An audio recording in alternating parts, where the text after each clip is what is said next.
meeshaaleen kenniinsa sagalee bulchiinsa magaalaa Finfinnee naannolee filannoo irraatii gara buufataalee filannoo jala jiranii adda addaatti milkaa'inaan raabsamaa ooleera.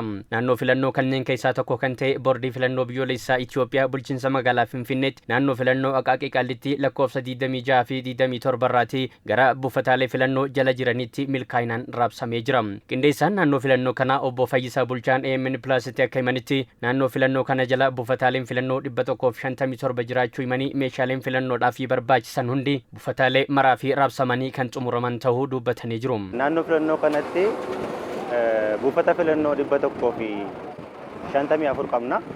Kana jechuun kan duraan turan 141 fi niwusii yookaan 1500 erga guutee booddee kan banne immoo 13dha. Waliigalatti 154 irratti aanaaleen hundiyyuu xaabiyaa isaan bira jiru fudhachuudhaaf konkolaataatii fi waan barbaachisu poolisii hundi qophaa'ee dhufee waan jiruutiif bakka sana geessisuudhaaf hin xumurra har'a boriin hin ga'u jechuudha. Obbo Fayyisaan itti dabaluudhaan meeshaaleen kunniin karaa eegumsaa fi of eeggannoo olaanaa qabuun buufataaleef raabsamuu ibsanii adeemsi kunis haala gaariirra jiraachuu dubbatanii jiru. Naannoo filannoo 26-27tti adeemsa filannoo dura guyyaa filannootiif filannoo booda waan jiru seeraan qabannee sababa jiruutii fi uummannis karaa seera qabeessa galmaa'eera filachuutiif qophaa'ee jira.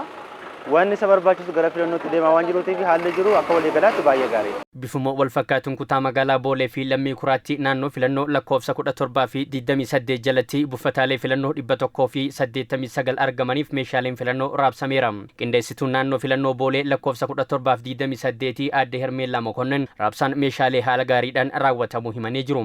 ዛሬ እንደምታዩት የቁሳቁስ ስርጭት akkuma argaa jirtu meeshaalee filannoo gara buufataalee nu jala jiraniitti raabsaa jirra. Naannoon filannoo Boolee naannoo 17 fi 28 jedhamu of jalaa qaba. Kana jechuun Boolee fi Lammii Kuraa jechuudha. Nu jalatti buufataalee filannoo 189tu jira. Hojiin meeshaalee filannoo raabsuu kun bifa qindaa'een hojjetamaa waan jiruuf ammuma xumurama.